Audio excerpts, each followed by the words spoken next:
નમસ્કાર વિદ્યાર્થી મિત્રો, ધોરણ 10ના વિષય ગણિતમાં આજે આપણે પ્રકરણ 4 દ્વિઘાત સમીકરણના છઠ્ઠા વિડીયોને જોઈશું. ધોરણ 10ની અંદર જે છઠ્ઠું પ્રકરણ છે તેના 5 વિડીયો સુધીનું આપણે જે થિયરી સમજી ગયા તેના આધારિત હવે નવા પ્રશ્નોને સમજવાના છે.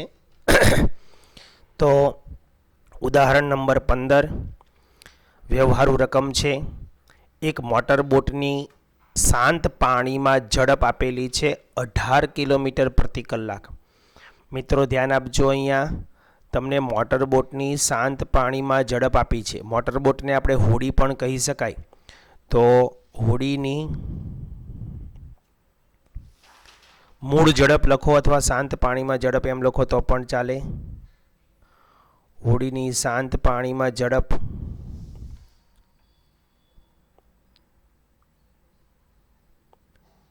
બરાબર 18 કિલોમીટર પ્રતિ કલાક.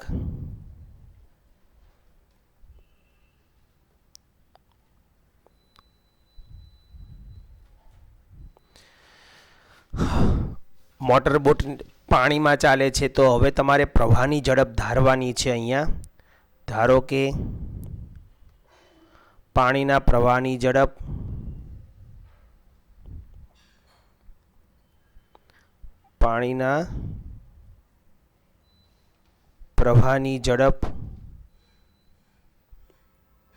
x કિલોમીટર પ્રતિ કલાક છે.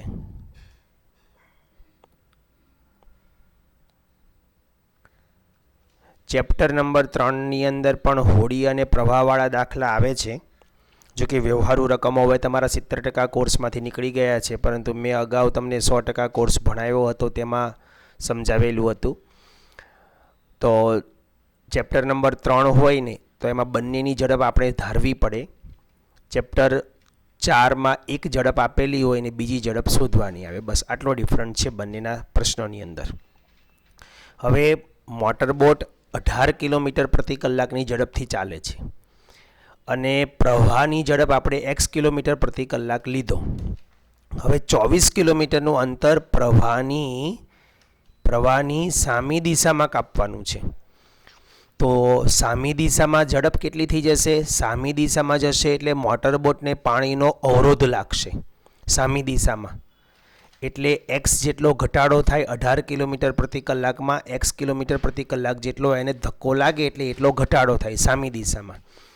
જ્યારે પ્રવાહની દિશામાં તેટલું જ અંતર એટલે કે 24 કિલોમીટર જ કાપવાનું છે. ત્યારે પ્રવાહની દિશામાં જશે ત્યારે એને x કિલોમીટર પ્રતિ કલાકનો વધારો થશે.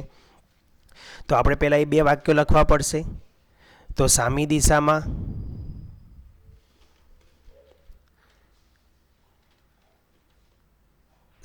દિશામાં હોડીની ઝડપ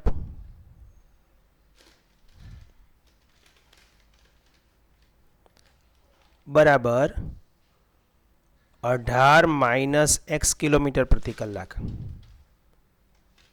18 - x કિલોમીટર પ્રતિ કલાક થાય.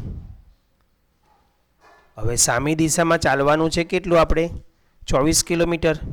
તો માટે 24 કિલોમીટર અંતર કાપતા લાગતો સમય સામી દિશામાં બરાબર. માટે 24 કિલોમીટર અંતર કાપતા લાગતો સમય બરાબર અંતરના છેદમાં સમય, અંતરના છેદમાં ઝડપ એટલે કે 24/18 - x કલાક થાય.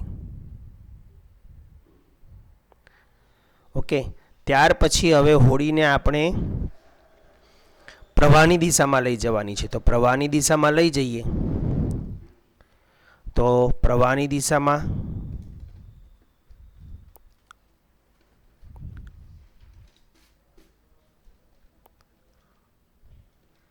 દિશામાં હોડીની ઝડપ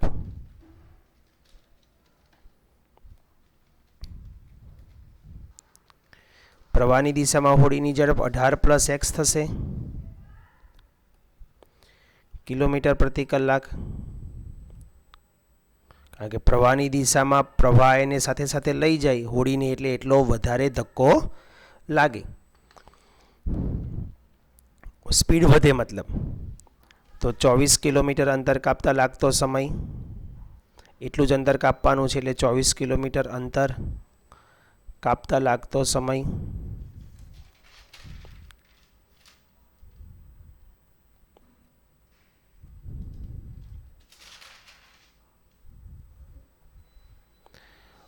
ચોવીસના છેદમાં 18 પ્લસ એક્સ થશે કલાક. હવે બંનેમાંથી કયો સમય વધુ હશે? કયો સમય વધુ હશે? ધ્યાન આપજો. અહીંયા તમને લખે છે કે પ્રવાહની સામેની દિશામાં કાપવા લાગતા સમય પ્રવાહની દિશામાં તેટલું જ અંતર કાપતા લાગતા સમય કરતાં 1 કલાક વધુ છે. એટલે પ્રવાહની સામેની દિશાનો સમય મોટો થયો અને સ્વાભાવિક છે અવરોધ લાગે એટલે અહીંયા ઝડપ ઘટે, અને ઝડપ ઘટે એટલે સમય વધે. એટલે આ સમય તમારો મોટો છે ને આ સમય તમારો નાનો છે. તો મોટા સમયમાંથી નાના સમયની હવે શું કરીશું? બાદબાકી, એટલે જે પેલો વધારો ઘટાડો છે એ તમને અહીંયા મળી જશે. તો હવે 24ના છેદમાં 18 માઇનસ એક્સ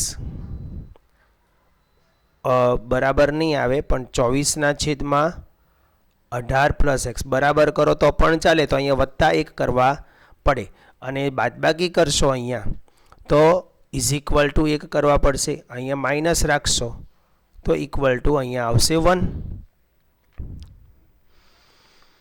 તો હવે લસા લઈ લઈએ. અહીંયા 18 પ્લસ એક્સ ને 18 માઇનસ એક્સ લસા તરીકે આવશે. દરેકના માથા ઉપર મૂકીએ આપણે. અહીંયા મૂકીએ આપણે 18 માઇનસ એક્સ અને 18 પ્લસ એક્સ. એ જ રીતે અહીંયા પણ મૂકીએ 18 માઇનસ એક્સ અને આવશે 18 પ્લસ એક્સ. એ જ રીતે અહીંયા પણ આવશે 18 માઇનસ એક્સ અને 18 પ્લસ એક્સ. હવે અહીંયા ઉડે છે શું? તો કે 18 માઇનસ એક્સ 18 માઇનસ એક્સ ઉડી ગયા. અહીંયા 18 પ્લસ એક્સ 18 પ્લસ એક્સ ઉડી ગયા. અહીંયા કાંઈ ઉડતું નથી. તો હવે જે વધ્યું એને આપણે અહીં લખીશું. તો 24ની સાથે કોણ વધ્યું? તો કે 18 પ્લસ એક્સ વધ્યો, માઇનસ અહીંયા પણ અંશમાં 24 વધ્યા અને સાથે 18 માઇનસ એક્સ વધ્યો. તમે આનો ક્રોસ ગુણાકાર કરી નાખો તો પણ ચાલે. અહીંયા 1 સાથે 18 માઇનસ એક્સ અને 18 પ્લસ એક્સ વધ્યા, 18 માઇનસ એક્સ અને 18 પ્લસ એક્સ વધ્યા. હવે આનું આપણે ફુવારા પદ્ધતિથી વિસ્તરણ કરીશું. આનું પણ ફુવારા પદ્ધતિથી વિસ્તરણને અહીંયા નાનું માળખું લગાડી દઈશું. 24 ગુણ્યા 18. હવે 24 ગુણ્યા 18 હું ગુણવાનો સમય નહીં બગાડું, એટલે હું લખીશ 24 ગુણ્યા 18, પછી વત્તા 24 ગુણ્યા એક્સ એટલે 24x, માઇનસ અહીંયા લખું છું હું 24 ગુણ્યા 18. જો મેં 24 અને 18ને ગુણવાનો સમય બગાડું હું તો એ અહીંયા ઉડી જ જવાના હતા. એટલે મેં પહેલેથી જ જોઈ લીધું હતું કે અહીંયા આ 24 અને 18નો ગુણાકાર ઉડી જાય છે. જો 24 અને તમારે આ રીતે જોઈ લેવાનું, અહીંયા ઓબ્ઝર્વેશન કરવાનું છે. 24 ગુણ્યા 18 અહીંયા ધન રહેશે ને અહીંયા 24 ગુણ્યા 18 માઇનસ રહેશે. તો 24 અને 18નું અહીંયા રફકામ કરવા જશો તો તમારો એટલો સમય બગડશે. એટલે આ રીતે જ લખી દેવાનું 24 ગુણ્યા 18, જેથી એ ઉડી જ જવાના છે પછી. અને અહીંયા 18નો વર્ગ એટલે કે નાનું માળખું 18નો વર્ગ માઇનસ એક્સનો વર્ગ, બરાબર. હવે જે 24 ગુણ્યા 18 છે એ અને 24 ગુણ્યા 18 ધન ઋણ ઉડી ગયા. તો રહ્યું શું હવે તમારી પાસે? 24x પ્લસ 24x એટલે 48x થયા, બરાબર.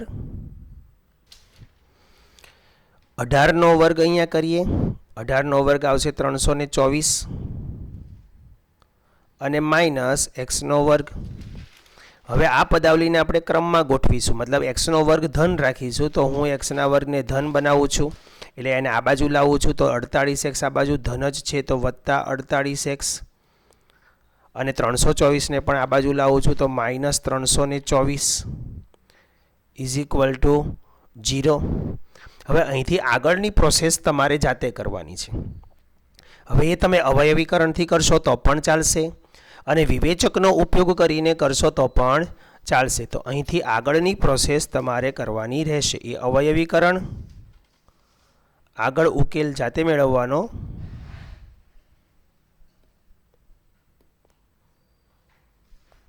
આગળ ઉકેલ જાતે મેળવવાનો. કોઈ પણ રીતે તમે કરી શકશો. અવયવીકરણ અથવા દ્વિઘાત સૂત્ર. અવયવીકરણ અથવા દ્વિઘાત સૂત્રથી તમને જે એક્સ મળશે તે એક્સની કિંમત એ તમારા પ્રવાહની ઝડપ થઈ જશે. બરાબર. આગળ જઈએ. ઉદાહરણ નંબર 16 છે. દ્વિઘાત સમીકરણ આપેલું છે, એનો વિવેચક શોધવાનો છે. વિવેચક એટલે મિત્રો ડી થાય ને. ઓકે, તો ડી શોધવો હોય તો પહેલાં તમારે શું કરવું પડશે? આપેલ સમીકરણને વ્યાપક સ્વરૂપ સાથે સરખાવતા. તો વ્યાપક સ્વરૂપ સાથે સરખાવતા. વ્યાપક સ્વરૂપ કયું છે? ax² વત્તા bx વત્તા c બરાબર 0 સાથે સરખાવતા.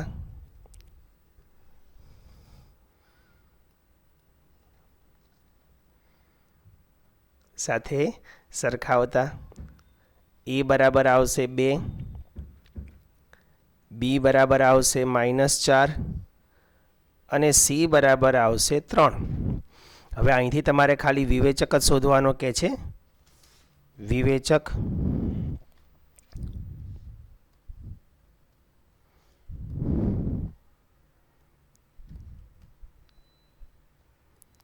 d = b² - 4ac. b ની કિંમત છે -4 નો વર્ગ, 4a ની કિંમત છે 2 અને c ની કિંમત છે 3. ચોકે ચોકે 16 -4 દુ 8, 8 તરી 24, 16 - 24 બરાબર -8 થાય છે, જે લેસ ધેન 0 છે. મતલબ તેના બીજના સ્વરૂપ નક્કી કરવાના છે. તો શું આવે બીજનું સ્વરૂપ? 3 નિયમો ગઈકાલે આપણે સમજ્યા હતા, યાદ છે ને આગળના વિડીયોમાં? તો માટે લખીશું અહીં d > 0 અથવા d < 0 હોવાથી d < 0 હોવાથી દ્વિઘાત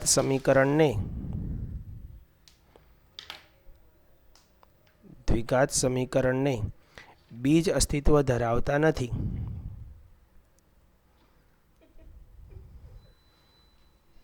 બીજ અસ્તિત્વ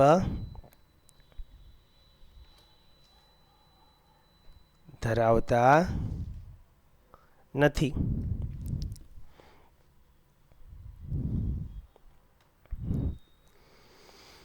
ઉદાહરણ નંબર 7 જોઈએ હવે.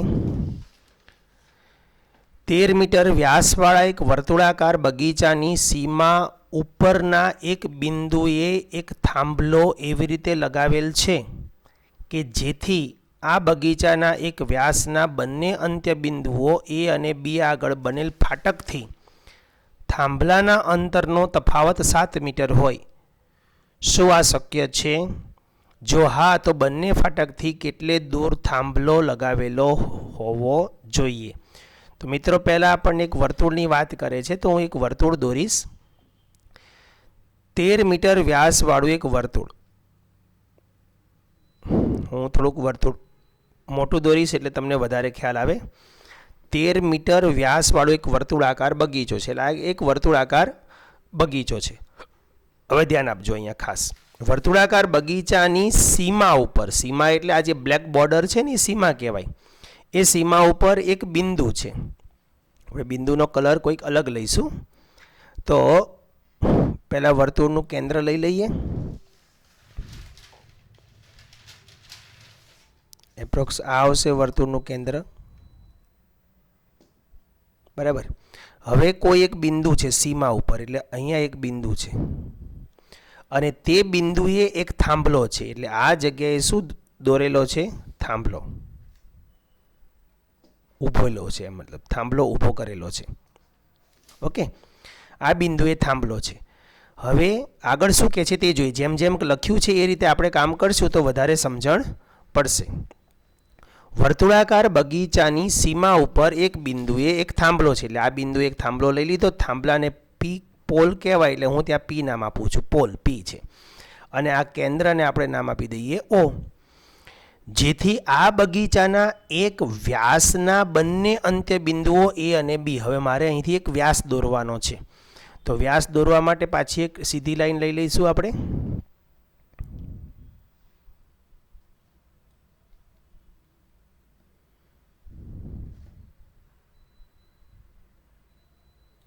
આ વ્યાસ છે. હવે વ્યાસના બંને અંત્યબિંદુ, વ્યાસનો કલર આપણે કંઈક અલગ કરી નાખીએ. હવે વ્યાસના બંને અંત્યબિંદુએ એ અને બી બે બિંદુ છે, તો અહીંયા બિંદુ એ છે, આ છે કેન્દ્ર બિંદુ ઓ, અને અહીંયા છે બિંદુ બી.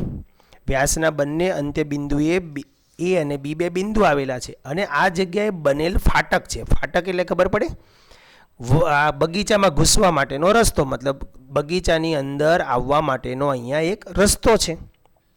ફાટક એટલે મતલબ ઝાંપો એમ, બરાબર. એનાથી થાંભલાના અંતરનો તફાવત, એટલે એથી પીનું જે અંતર થાય ને એના કરતાં એથી પીનું અંતર વધુ થાય અથવા ઓછું થાય, મતલબ તફાવત 7 મીટર કીધો છે. જો એટલે એથી બી, સોરી, બીથી પીનું જે અંતર થાય, આ અંતર જેટલું થાય તેના કરતાં આ અંતર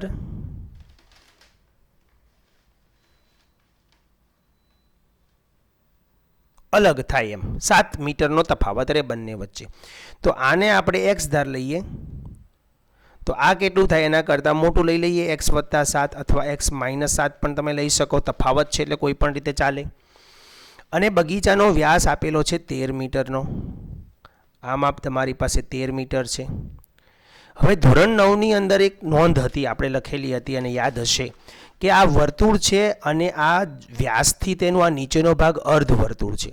તો અર્ધવર્તુળનો જે આ અંતર્ગત ખૂણો હોય ને એ હંમેશા કાટખૂણો હોય. આ એક નોંધ તમારે ધ્યાનમાં રાખવાની છે કે અર્ધવર્તુળનો અંતર્ગત ખૂણો, અર્ધવર્તુળનો અંતર્ગત ખૂણો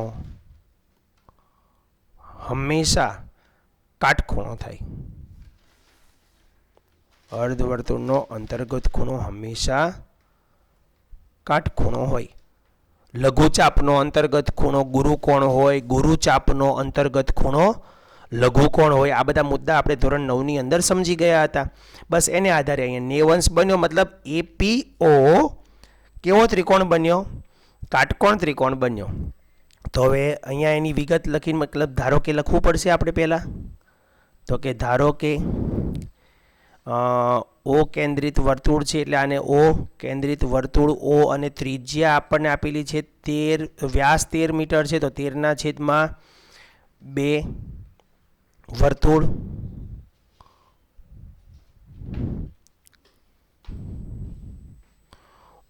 વર્તુળ ઓ 13/2 છે.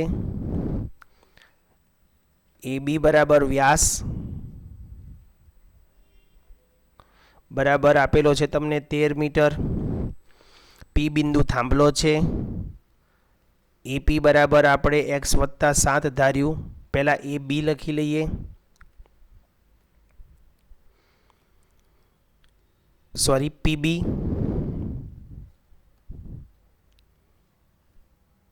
પીબી બરાબર એક્સ મીટર ધારો, તો એપી શું થઈ જાય? એક્સ પ્લસ 7 મીટર થઈ જાય. હવે ત્રિકોણ એપીબી કાટકોણ ત્રિકોણ હોવાથી ત્રિકોણ એપીબી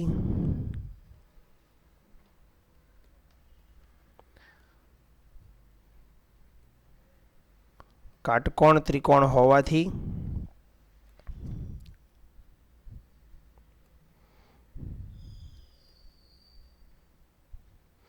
પાયથાગોરસના પ્રમેય મુજબ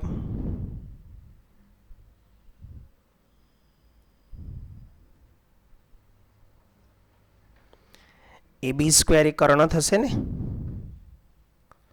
AB square is equal to AP square વત્તા પીબી સ્ક્વેર. હવે ઈબીનો વર્ગ એટલે 13નો વર્ગ 169 થશે, ઇઝ ઇક્વલ ટુ એપી એટલે કે એક્સ વત્તા 7, એનો વર્ગ વત્તા પીબી એટલે કે એક્સનો વર્ગ. હવે 169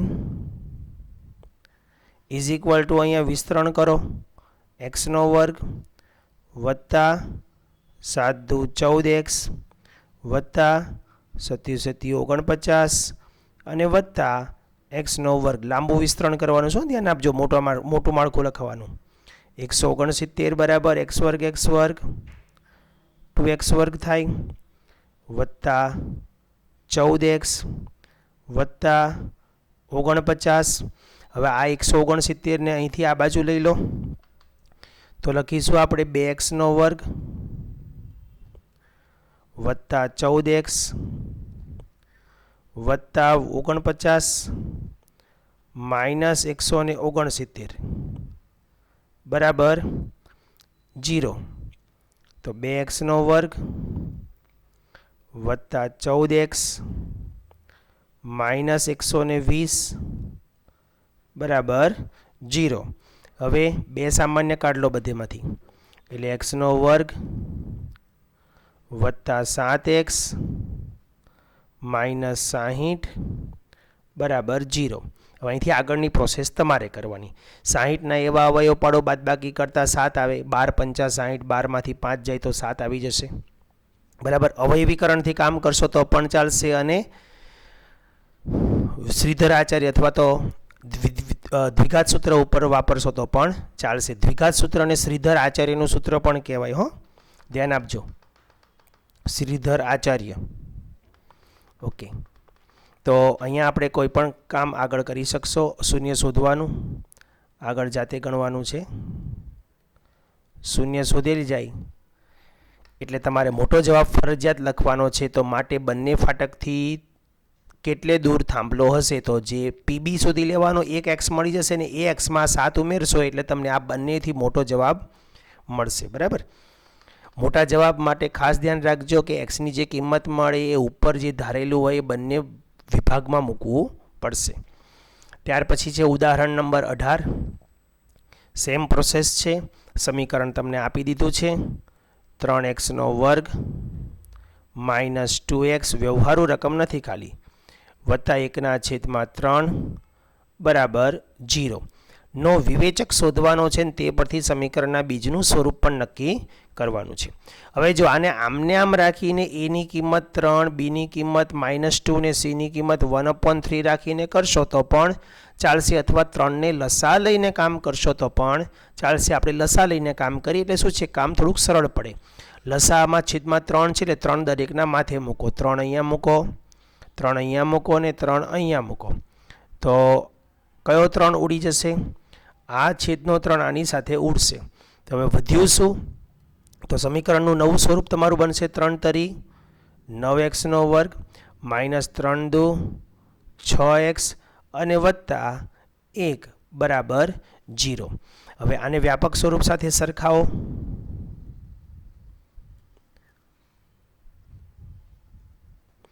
વ્યાપક સ્વરૂપ ax વર્ગ વત્તા bx વત્તા c બરાબર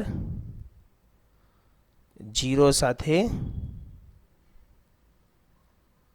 સરખાવતા a બરાબર આવશે 9, b બરાબર આવશે -6 અને c બરાબર આવશે 1. તો વિવેચક d is equal to b square minus 4ac. b ની કિંમત છે -6 એનો વર્ગ -4, a ની કિંમત છે 9 અને c ની કિંમત છે 1. -6 નો વર્ગ 6 36 અને 9 ચોક પણ 36. 36 - 36 બરાબર 0. d ની કિંમત કેવી આવી? 0. માટે બીજ સમાન અને વાસ્તવિક મળે. સમાન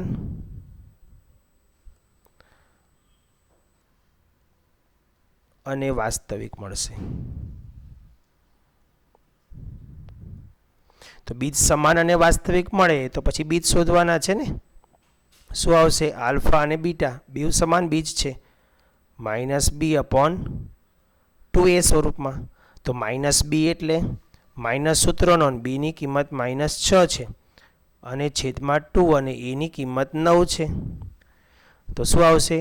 6 માઇનસ માઇનસ પ્લસ એટલે કે 6/9 × 2 = 18, 6 તરી 18. તો જવાબ આવશે 1/3. કેટલો જવાબ આવશે? 1/3. મોટો જવાબ અહીં લખવાનો રહેશે તમારે. એ જ રીતે સ્વાધ્યાય 4.3 છે. 4.3 ની અંદર પહેલો પ્રશ્ન જે લખ્યું છે અહીંયા, પૂર્ણ વર્ગની રીતે ઉકેલો, તો આ તમારા અભ્યાસક્રમ એટલે કે 70% નથી. બરાબર, આ 70% નથી, એટલે તમારે આ ગણવાનો નથી. પણ સૂચના 2 આ કરવાની છે. આમાં શું કહે છે કે પ્રશ્ન 1માં આપેલ દ્વિઘાત સમીકરણ એટલે કે આ રકમોને તમારે હવે અહીંયા નંબર 2માં લેવાની છે. એમાં દ્વિઘાત સૂત્રનો ઉપયોગ કરવાનો છે. તો આપણે એક કામ કરીશું, જે પ્રશ્ન 1ની જે સૂચનાઓ છે, એ રકમ છે, એ રકમને આપણે નીચે લઈ લઈશું. તો એની માટે આ રીતે સિલેક્ટ કરી લઉં અને પછી એને આપણે નીચે પેસ્ટ કરી દઈશું.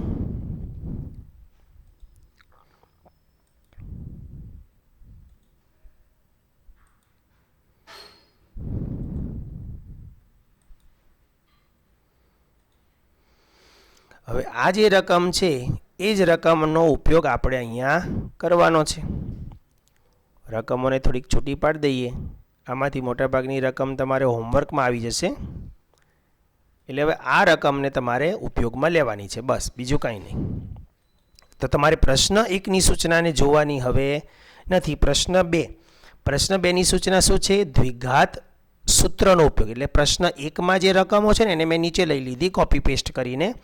હવે આપણે એમાં જ દ્વિઘાત સૂત્રનો ઉપયોગ કરવાનો છે. તો આની અંદર તમારે 3 રકમ હોમવર્કમાં આવશે. પહેલી દ્વિઘાત સૂત્ર એટલે કે વિવેચકવાળી રીતથી તમારે આને દાખલો ગણવાનો છે. આ બીજી પણ અને ચોથી પણ તમારી એના જેવી જ છે, બીજાની જેવી, ખાલી એ લોકોએ પ્લસ માઇનસનો થોડોક ડિફરન્ટ કરેલો છે અહીંયા છેલ્લે. બરાબર, હું 3 નંબર તમને અહીંયા કરાવું છું, એ ધ્યાન આપજો. 3 નંબરમાં શું આવશે? પહેલાં તો કે વ્યાપક સ્વરૂપ સાથે સરખાવતા.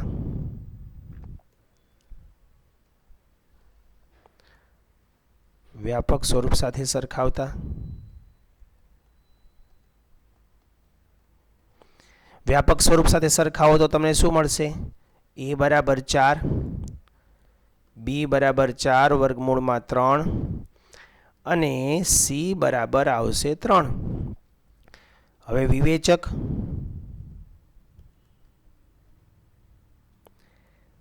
d = b² - 4ac. b ની કિંમત છે 4 વર્ગમૂળ 3 એનો વર્ગ ઓછા 4. a ની કિંમત છે 4 અને c ની કિંમત છે 3. 4 વર્ગમૂળ 3 આખાનો વર્ગ એટલે 4નો વર્ગ 16 થયો અને વર્ગમૂળ 3નો વર્ગ 3 એટલે 16 તરી 48 માઇનસ ચોકે ચોકે 16 16 તરી અહીંયા પણ 48 જ આવ્યા. 48 - 48 = 0. માટે બીજ કેવા મળશે? સમાન અને વાસ્તવિક. બીજ સમાન અને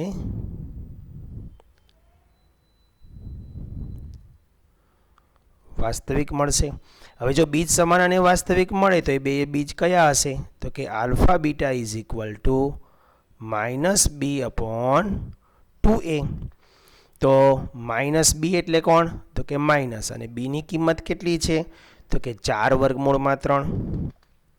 b ની કિંમત છે 4 વર્ગમૂળમાં 3 છેદમાં આવશે 2 અને a ની કિંમત કેટલી છે? તો કે 4. એની કિંમત 4 છે.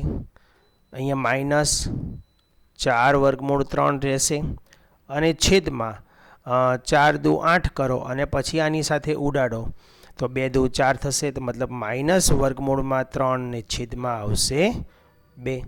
આ એના બે બીજ સમાન આવશે. તે એમાં પણ મોટો જવાબ ફરજિયાત લખી દેવાનો રહેશે. ત્યાર પછી પ્રશ્ન નંબર 13 જુઓ. પ્રશ્ન નંબર 13ની પણ સૂચનાઓ આ પ્રકારના ઉદાહરણ આપણે અગાઉ જોઈ ગયા છીએ. સેમ આ ઉદાહરણ તો અગાઉ આપણે જોઈ જ ગયા. અહીંયા ખાલી વત્તા વાળું એક ઉદાહરણ હતું, જોઈ લઈએ. ગઈકાલે આપણે જોઈ ગયા હતા, ત્યાં વત્તા હતો. જો આ રહ્યું છે. નીચેના સમીકરણના બીજ શોધો. વત્તા છે આ જગ્યાએ અને અત્યારની આજની રકમમાં ત્યાં શું છે? માઇનસ છે. તો આ દાખલો પાછો હોમવર્કમાં આવશે, જાતે ગણવાનો રહેશે. અહીંયા થોડીક હિન્ટ આપી દઉં છું. લસા લઈ લઈશું આપણે x+4, x-7 અને 30. બધી રકમ એક લસા તરીકે વપરાશે. તો અહીંયા માથે મૂકી દઈએ આપણે. ઉપર શું લખીશું? અહીંયા x+4 લખીશું. અલ્પવિરામ કરો તો પણ ચાલે. x-7 લખીશું અને બીજી રકમ લખીશું 30. એ જ રીતે અહીંયા પણ 30, x+4 અને x-7. અહીંયા પણ એ જ રીતે 30 લખીશું, x+4 લખીશું અને x-7 લખીશું. આને આપણે ધ્યાનમાં રાખવાનું નથી. આ અલ્પવિરામ પછીનું આ બાજુનું કેન્સલ. ચાલો અહીંયા કોણ ઉડશે? તો કે x+4 ઉડશે. અહીંયા x-7 ઉડશે અને અહીંયા 30 ઉડી જશે. હવે વધ્યું શું? તો જે વધ્યું હોય એ અંશ અને છેદ સાથે આપણે લખીશું. અહીંયા 1 વધ્યો અને 30 વધ્યો, તો 30 એકા 30 અને કૌંસમાં શું આવશે? x-7 માઇનસ અહીંયા આવશે. અહીંયા 30 એકા 30, 30 સાથે x+4 આવશે ઇઝ ઇક્વલ ટુ 11 સાથે બંને કૌંસ આવશે. x+4 અને x-7 આવશે. તો અહીંયા 30ના તમારે આની સાથે ગુણાકાર કરવાના રહેશે, 30ના આની સાથે ગુણાકાર કરવાના રહેશે અને અહીંયા તોડો અને જોડો. ચાલો અહીંયા આવશે 30 એકા 30 એટલે કે 30x માઇનસ 7 તરી 21 210. અહીંયા જો 7 તરી 21 ને અહીં 4 તરી 12 એ ઉડવાના નથી, પહેલામાં ઉડી જતા હતા. અહીંયા 30x ઉડી જશે. જુઓ -30x પ્લસ માઇનસ માઇનસ 4 તરી 12 120 ઇઝ ઇક્વલ ટુ અહીંયા 11 તેમનો તેમ રાખું છું. અહીંયા કૌંસનો ગુણાકાર કરું છું. x ગુણ્યા x, xનો વર્ગ, પછી xનો 7x સાથે થશે એટલે -7x થશે, અથવા તોડો જોડો કરો તો પણ ચાલે. વત્તા 4નો સાથે કરો એટલે 4x અને -7 ચોક 28. જો આમાં સમજણ ન પડે તો તમે આ રીતે પણ કામ કરી શકો. આ xનો આ x સાથે ગુણાકાર, xનો 7 સાથે ગુણાકાર, પછી 4નો x સાથે ગુણાકાર અને 4નો 7 સાથે ગુણાકાર. ક્લિયર? તો આ ખાસ ધ્યાનમાં રાખજો. હવે -x અને -30x પ્લસ 30x અહીંથી ઉડી ગયા. તો -210 120, તો માઇનસ માઇનસ પ્લસ થશે અને માઇનસની મોટી નિશાની આવશે 330 બરાબર. અહીંયા છે 11 અને અંદર શું વધે છે? હવે x² માઇનસ, જો આ બે સજાતીય પદો છે તો -7x -4x, તો -3x વધે અને -28. હવે આ 11ને તમે બધાની સાથે ગુણી શકો અથવા આ બાજુની સાઈડ ફેરવવાથી એનો ભાગાકાર થઈ શકે એમ છે, તો તમે એને છેદમાં પણ લઈ શકશો. હું છેદમાં લઈ જાઉં છું. તો -330 છેદમાં 11 બરાબર. અહીંયા વધશે x² -3x અને -28. -30x -330 ને 11 વડે ભાગો તો 11 તરી 33 એટલે -30 વધ્યા. -30 ઇઝ ઇક્વલ ટુ અહીંયા આવશે x² -3x અને -28. હવે x² નો x² રાખો, આને -30 ને પેલી બાજુ લઈ જાઓ તો -3x -28 અને વત્તા 30 બરાબર 0. તો સમીકરણ તમારું કયું આવશે? x² -3x + 2 equal to 0. હવે અહીંયાથી 2ના એવા અવયવ પાડો, વત્તાકાર કરતાં 3 આવે તો 2 એકા 2 બરાબર. અવયવીકરણથી અહીંયા તમને ઉપર સૂચના લખી છે નહીં, ખાલી બીજ શોધો તો તમે અહીંયા અવયવીકરણથી પણ કરી શકો અને દ્વિઘાત સૂત્રથી પણ કરી શકો. તો આગળ જાતે ગણવાનું આવશે. આગળ જાતે ગણો, કોઈ પણ રીતનો ઉપયોગ કરી શકો, અવયવીકરણ અથવા દ્વિઘાત સૂત્ર. ઓકે, તો અહીંયા સુધીનું રાખીએ. આવતીકાલથી એટલે કે નેક્સ્ટ વિડીયોની અંદર આપણે વ્યવહારુ દાખલાને સારી રીતે સમજીશું. જય હિન્દ, જય ભારત.